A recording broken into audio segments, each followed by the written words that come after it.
আদনান আপনি লিখেছেন, যারা দ্বিতীয় বিয়ে করে সামাজিক ও পারিবারিক চাপে আছে তাদের দুরবস্থা দূর করার জন্য একজন মাসনা কলোনি প্রতিষ্ঠা করেছেন, যাতে দ্বিতীয় বিয়ে করার পর ঝামেলায় পড়তে না হয়। প্রথম স্ত্রীকে না জানিয়ে দ্বিতীয় স্ত্রীকে এখানে রাখতে পারে। বিষয়টি কিভাবে দেখেন? ভাই আদনান, বিষয়টি আমাদের চোখে পড়েছে এবং সোশ্যাল মিডিয়াতে এটা নিয়ে নানা আলোচনা পর্যালোচনাও চলছে।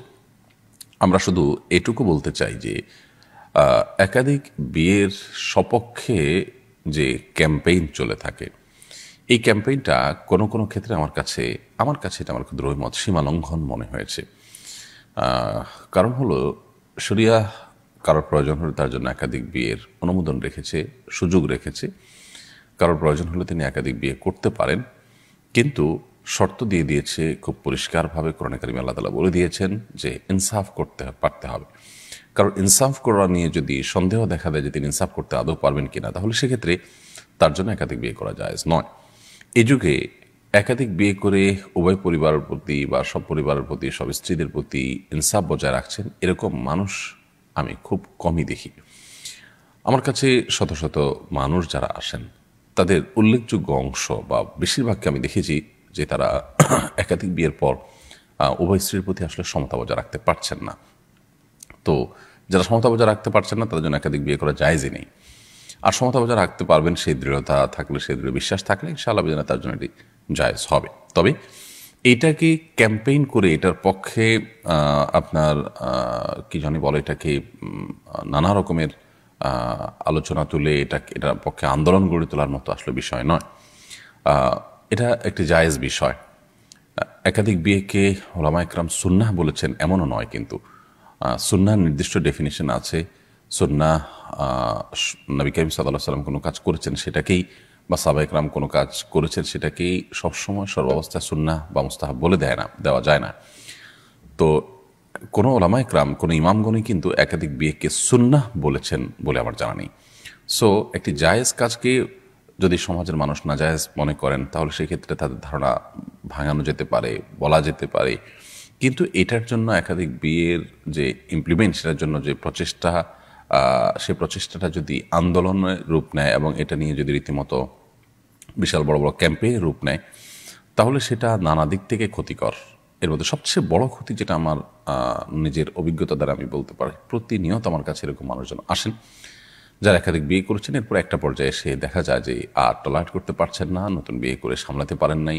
এখন শেষ পর্যন্ত প্রথম পরিবারের চাপে বা সমাজের চাপে বা যে কারণেই হোক, তিনি দ্বিতীয় স্ত্রীকে তালাক দিয়ে দিয়েছেন। এবার এই বেচারি তিনি যাবেন কোথায়? অনেকে আছেন অসহায় মেয়েদেরকে আশ্রয় দেওয়ার জন্য বিয়ে করছেন। অসহায় মেয়েদেরকে আশ্রয় দেওয়ার জন্য নিজে বিয়ে না করে তাদের জন্য উপযুক্ত পাত্র দেখার ব্যবস্থা আমরা কেন দিই না? হ্যাঁ, নিজে বিয়ে করাটা নিষেধ না, কিন্তু নিজে বিয়ে করাটাকেই যদি আমরা মনে করি যে একমাত্র অবলম্বন, তাহলে সেটা তো ভুল হবে। এর বাইরে তো আরও বেটার অবলম্বন আছে। আপনার দ্বিতীয় স্ত্রী হওয়ার চাইতে আরেকজনের প্রথম স্ত্রী হওয়াটা কি তার জন্য ভালো নয়? তাহলে আপনি তার আরও ভালো উপকার করতে পারতেন। তো সেটা না করে আপনি যে পথে যাচ্ছেন, সে পথে গিয়ে আপনি ইনসাফ করতে পারছেন কিনা? ইনসাফ করতে পারলে তো এটা জায়েজ ব্যাপার, কোনো দ্বিমত নেই কারোর। কিন্তু এই জায়েজ কাজ করতে গিয়ে যদি কেউ ইনসাফ করতে না পারেন, তাহলে তো না জায়েজ হবে। এই ক্যাম্পেইনের সাথে, এই ক্যাম্পেইনে আপনার উদ্বুদ্ধ হয়ে যারা বিয়ে করেছেন, এরকম বহু মানুষকে আমি দেখেছি যে তারা আসলে ইনসাফ করতে পারছেন না, অথবা একটা পর্যায়ে কোনো একটা স্ত্রীকে তিনি ছেড়ে দিতে হচ্ছে।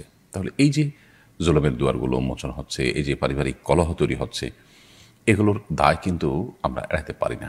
তো এই জন্য প্রত্যেকটা জিনিসে পরিমিতিবোধ থাকা উচিত, কোনো কিছুই সীমা লঙ্ঘন করা উচিত নয়। আল্লাহ তাআলা আমাদেরকে বোঝার তৌফিক দান করুন। রাজমুল রাইয়ান আপনি লিখেছেন, আমার বাবা সিগারেট খায়, ছেলে হিসাবে আমার করণীয় কি? বাবা ধূমপান করলে তাকে আপনি বোঝাবেন ছেলে হিসাবে, সরাসরি বোঝানো সম্ভব হলে সেটি করবেন।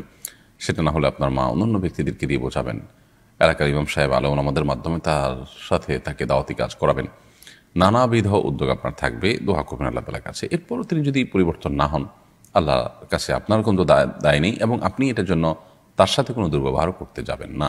এরপর আমাদের ইউটিউব চ্যানেলে আয়াতটি আপনি লিখেছেন, বিয়ের উদ্দেশ্যে ছেলের সাথে কথা বলার পর ছেলের পক্ষ না করে দিয়েছে, এখন সেই ছেলে কোনো যোগাযোগ রাখে না, এই ছেলের সাথে এই ছেলেকে আল্লাহর কাছে চাওয়া যাবে কিনা, ছেলে কোনো হবে কিনা?